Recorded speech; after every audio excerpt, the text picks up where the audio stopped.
사명자가 세상과 타협할 때 겪는 참담함. 사명자가 세상과 타협할 때 겪는 참담함. 참 이 타협함이라는 것은 결국 이기적인 욕심 때문에 타협하게 되죠. 우리 14장의 모습은 나시린으로 태어난 삼손의 삶. 나시린은 태어날 때부터 하나님께 구별된 존재라는 그런 의미가 있죠. 그래서 구별되어서 특별히 민수기 6장 2절 3절 말씀 보니까 독주, 포도주를 입에 대지 말며 삭도를 머리에 대지 말며 결국 모든 것을 주님께 의탁하는 그런 삶을 살 것을 말씀하고 있죠. 결국 삭도를 머리에 대지 말라는 것은 그 머리의 주인이 하나님이심을 늘 인식하고 살아가라라는 그런 의미가 담겨져 있을 터인데요. 오늘 본문에 삼손의 아버지가 여자에게로 내려가매, 결국 아들 이기는 부모 없다라는 그런 우리말처럼 삼손의 요구를 들어줄 수밖에 없었던 이 부모의 연약함을 또 보게 되죠.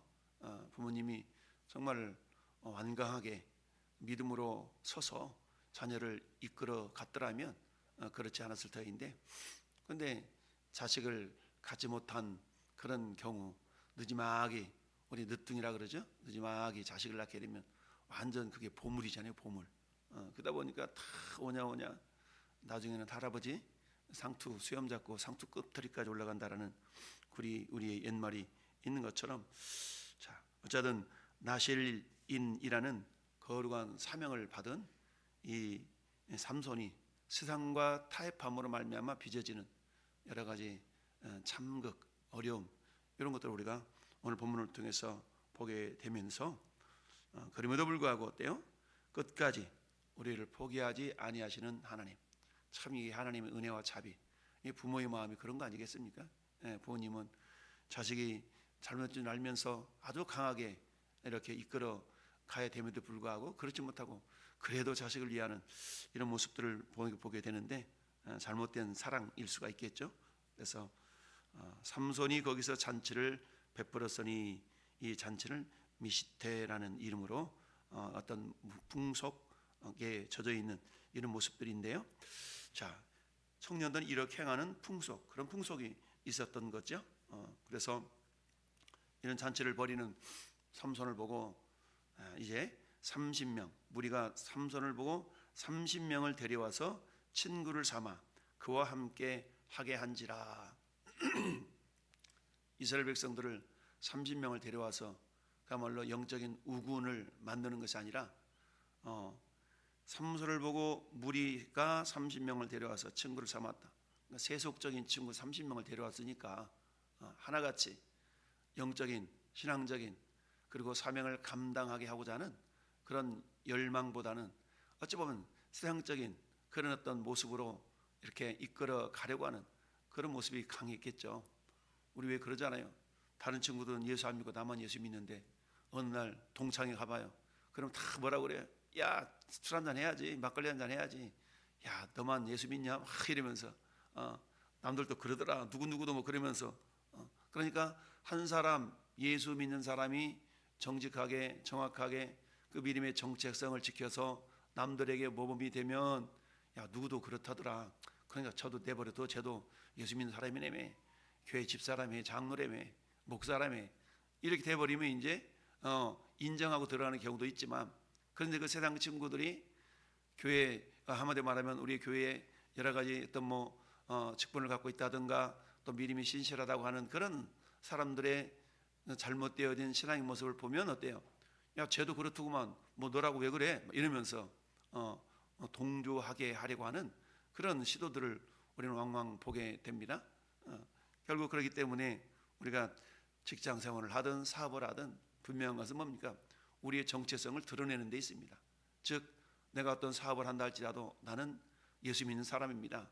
나는 교회 집사입니다. 장로입니다. 권사입니다.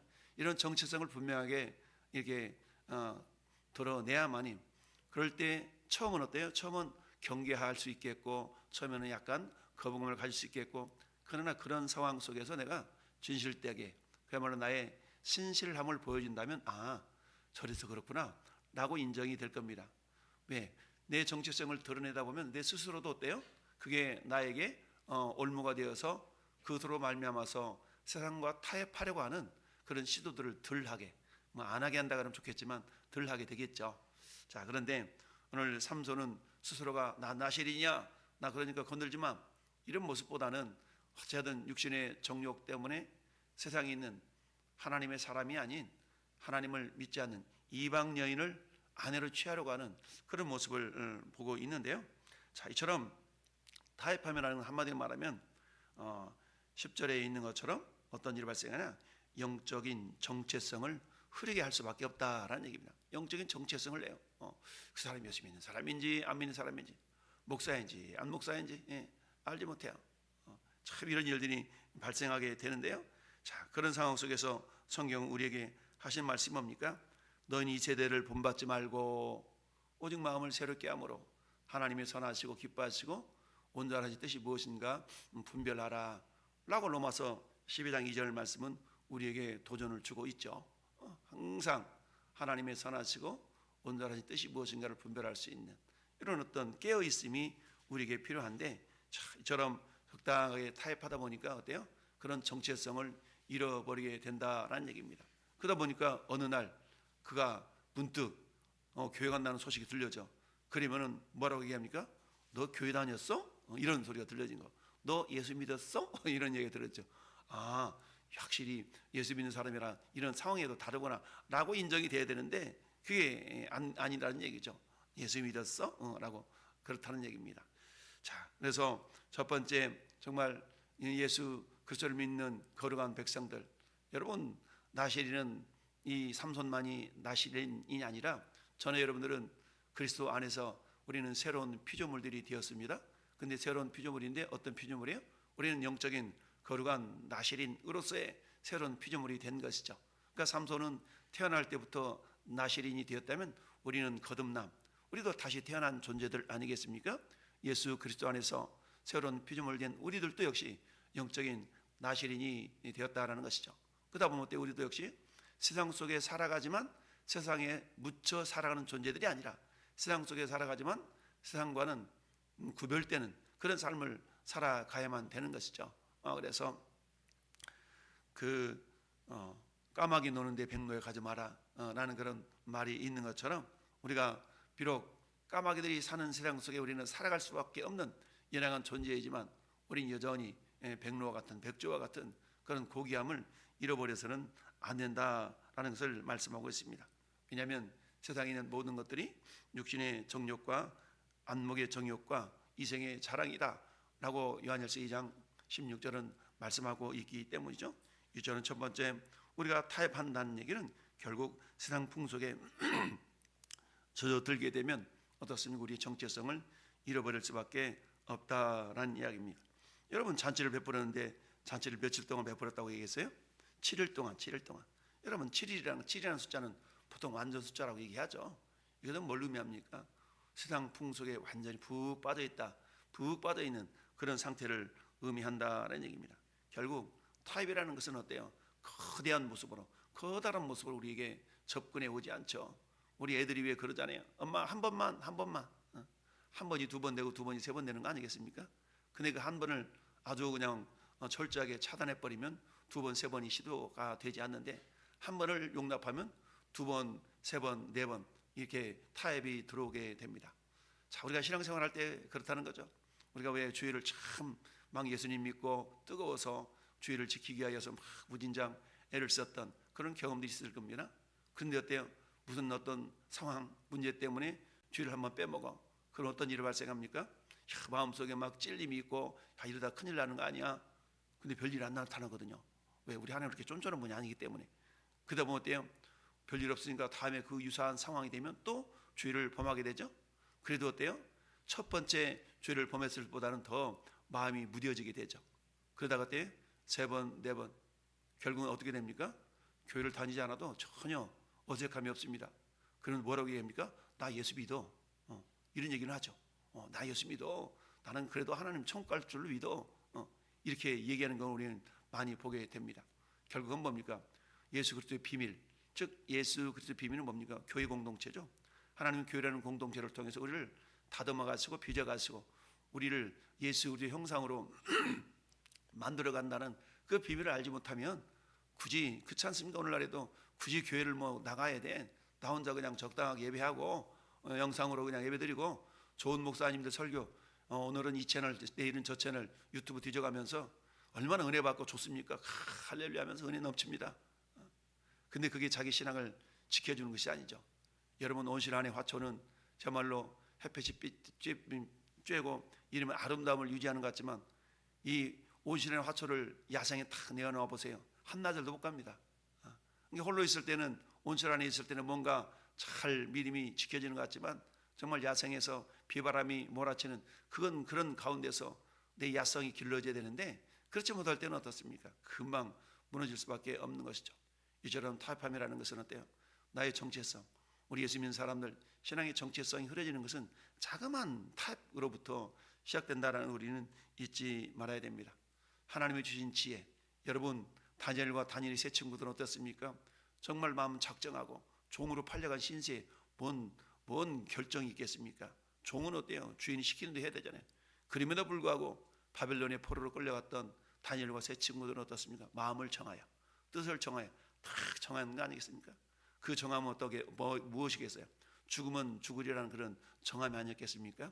왕의 진미와 포도주로 자기 자신들을 더럽히지 아니하리라 하고 탁 굳게 결심하고 환관장에게 자기들을 양육하는 그런 훈련장에게 어때요? 우리는 이렇게 안 먹습니다 라고 했더니 깜짝 놀라잖아요. 그러다가 내 목 달아나 이놈들아 그러잖아요.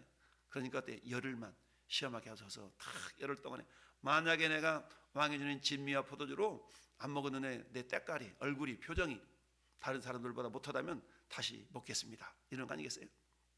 그런 열흘 동안 얼마나 기도하면서 정말 자기 자신을 관리하고 그렇겠습니까? 열이 지났는데 어때요? 다른 사람들보다 더 표정도 외모도 이러니까 어때요? 그래? 니네들 뜻대로 해줄게 라고 하면서 믿음을 지켜내는 상황. 이 모습을 보셨던 하나님은 어떻습니까? 다니엘 1장 보니까 다니엘과 세 친구들의 지혜가 얼마만큼? 10배나 더 높아졌다라고 말하죠. 근데 여러분 세상과 타협을 하게 되면 하나님 주신 그 10배 지혜가 마이너스 10배로 떨어지고 그 지혜마저도 세상에 빼앗기게 되는 경우가 많이 있습니다. 그래서 타협은 하나님의 지혜를 세상에 빼앗길 수밖에 없는 그런 일들을 보게 되는데요. 결국 어떻습니까? 그 아내가 정말 일주일 동안 내내 당신 나를 사랑해 진짜야 정말이야 사랑하지 않는 것 같아. 그러니까 사랑하는 것을 비밀을 얘기해 줘야만이 사랑하는 것으로 확인하는. 근데 여기에 또 삼손이 넘어가 버리니까 그 지혜가 탈로 나서 어떻습니까? 이제는 조롱의 대상이 되고 말았던 것 아니겠습니까? 정말 세상과 타협해서 그러면 하나님 주셨던 그 지혜로움이 결국에는 어떻습니까? 이방인들에게 다 빼앗겨 줌으로 그게 오히려 조롱의 대상이 되어져 버린 것을 알게 되죠. 여러분 잠언서 25장 19절에 환난 날에 진실을 하지 못한 자를 의뢰하는 것은 구부러진 이빨과 위골된 발과 같다라고 이야기를 하고 있습니다. 여러분 미가서는 어떻습니까? 미가서 7장에도 그런 말씀을 하고 있어요. 너희는 이웃을 믿지 말며 친구를 의지하지 말며 내 품에 누운 여인에게라도 내 입의 문을 지킬지어다 라고 말하고 있습니다.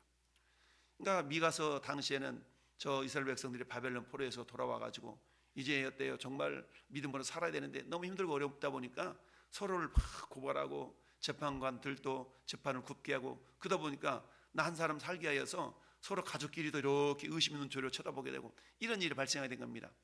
그러다 보니까 어떤 일이에요? 너 이웃을 믿지 말며 친구를 의지하지 말며 내 품에 누운 여인에게라도 네 입의 문을 지킬지어다. 그러면서 미가서 7장 6절은 이어서 원수가 내 집안 사람이다 라는 말씀을 하게 되죠. 이건 예수님이 인용하셨던 말씀이잖아요. 원수가 멀리 있는 게 아니에요. 가까운 데에 있다라는 얘기입니다.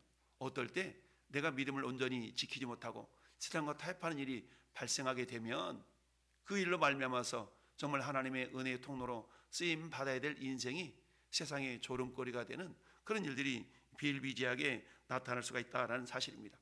잠언 시편 146편에도 귀인들을 의지하지 말며 도울 힘이 없는 인생도 의지하지 말지니라. 여러분 우리 그러잖아요. 야, 우리 친구끼리 한번 우리 사업 한번 해보자. 근데 동업을 하는데 한 친구는 믿는 친구야. 근데 한 친구는 안 믿는 친구야. 그 믿는 친구 안 믿는 친구하고 막 세상적으로 너무 친해가지고 동업했는데 나중에는 어때요? 갈라지게 되죠. 네. 어떤 결정적인 순간에 의견이 맞지 않거든요. 왜? 예수 믿는 사람들의 심령 속에는 그래도 성령님이 역사하기 때문에 뭔가 어떤 순간에 바른 결정을 내려야 할 때가 있어요. 그런데 믿지 않는 사람들에는 그 성령이 계시지 않기 때문에 세상적인 이익만을 추구하려는 결정을 내리라고 그러거든요. 그때 부딪히게 되면 어때요? 한두 번, 한 번, 두 번 이게 되다 보면 어때요? 사업을 같이 할 수 없게 되는 경우를 우리가 보게 되죠. 이처럼 타협이라는 것은 하나님의 지혜를 세상에 빼앗길 수밖에 없는 그런 일들이 발생하게 된다라는 얘기죠. 삼손은 어떻습니까? 주님이 주신 지혜를 자기 자존심을, 자기 욕심을 채우는데 사용하다 보니까 결국 그 일이 어려운 일로 이렇게 귀결되고 말았다라는 겁니다. 세 번째는 어떻습니까? 타협이라는 것은 결국 분노와 보복의 악순환에 빠지게 되게 한다라는 것을 알 수 있습니다. 그러다 보면 어때요? 우리의 사명을 낭비할 수 있다.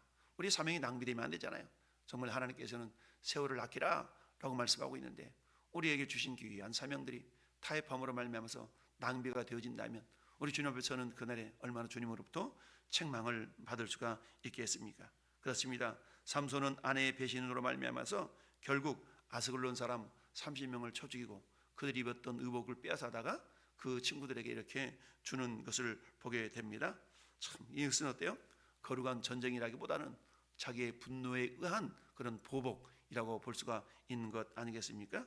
이처럼 사명자가 세상과 타협하다 보면 정말 하나님이 주신 권능, 성령의 능력을 헛된데 잘못된데 이렇게 사용하게 되는 것을 봅니다. 결국 개인의 감정풀이나 보복의 수단으로 낭비하는 비극을 겪게 된다라는 얘기입니다. 그렇습니다. 삼손은 자신의 정욕 때문에 결국 실패한 사사였다라고 성경은 말씀하고 있습니다. 그럼에도 불구하고 하나님은 그의 실패 속에서도 블레셋을 치는 도구로 사용하기는 하시죠. 근데 어때 그 과정 속에 그렇게 쓰임받는 삼손의 모습은 우리가 아는 것처럼 두 눈이 뽑혀져야 되고 정말 쇠고랑을 차서 소들이 보는 그런 어떤 또는 저기를 굴려야 되고 이런 어려움을 받게 되었던 것 아니겠습니까? 자, 그렇습니다. 그럼에도 불구하고 하나님이 삼손을 들어 쓰신 것은 어떻습니까? 인간의 완악함보다는 그 하나님의 신실하심, 하나님의 자비하심이 훨씬 더 크다라는 것을 우리에게 보여주고 있는 것이죠. 자, 진정한 사사로 이 땅에 오신 예수 그리스도, 우리 주님은 어떻습니까? 세상과 타협하지 아니하시고 오히려 세상의 조롱과 그야말로 이런 멸시를 배신을 묵묵히 당하셨던 것 아니겠습니까? 우리가 저 계단 2층에 올라올 때 만들어놨던 그 고난주간에 이사야 53장 5절의 말씀, 그 말씀 우리가 묵상하면서 야, 예수님은 저런 상황 가운데서도 정말 묵묵하게 그 십자가 길을 걸어가셨구나라는 것을 우리가 묵상해 볼 수가 있는데요. 그렇습니다. 그야말로 우리가 세상과 타협하며 참담함 속에 있을 때 주님은 그 참담함을 십자가에서 대신 다 담당하심으로 말미암아서 우리를 다시 한번 거룩한 사명의 자리로 불러주신 줄 믿습니다. 오늘 한 날도 우리 주님이 십자가에서 테텔레스타이 외치시면서 다 이루었다, 그 이루심을 기억하고 오늘도 우리를 미혹하려고 하는 어떤 세상의 유혹과 타협 속에서도 우리가 묵묵하게 그 믿음을 지켜나감으로 말미암아서 우리 주님 앞에서는 그날에 참 그때 네가 타협하지 않고 네 믿음을 지켜주었구나, 우리가 사도 바울의 고백처럼 나는 선한 싸움 싸우고 달려갈 길을 마치고 믿음을 지켰다라고 우리가 고백한 그 고백이 전에 여러분의 고백이 되어져서 이 고난 주간에 더욱더 주님의 그 십자가의 능력을 덧입으며 승리하는 우리 모든 성도들이 될 수 있기를 예수님의 이름으로 축원합니다. 아멘.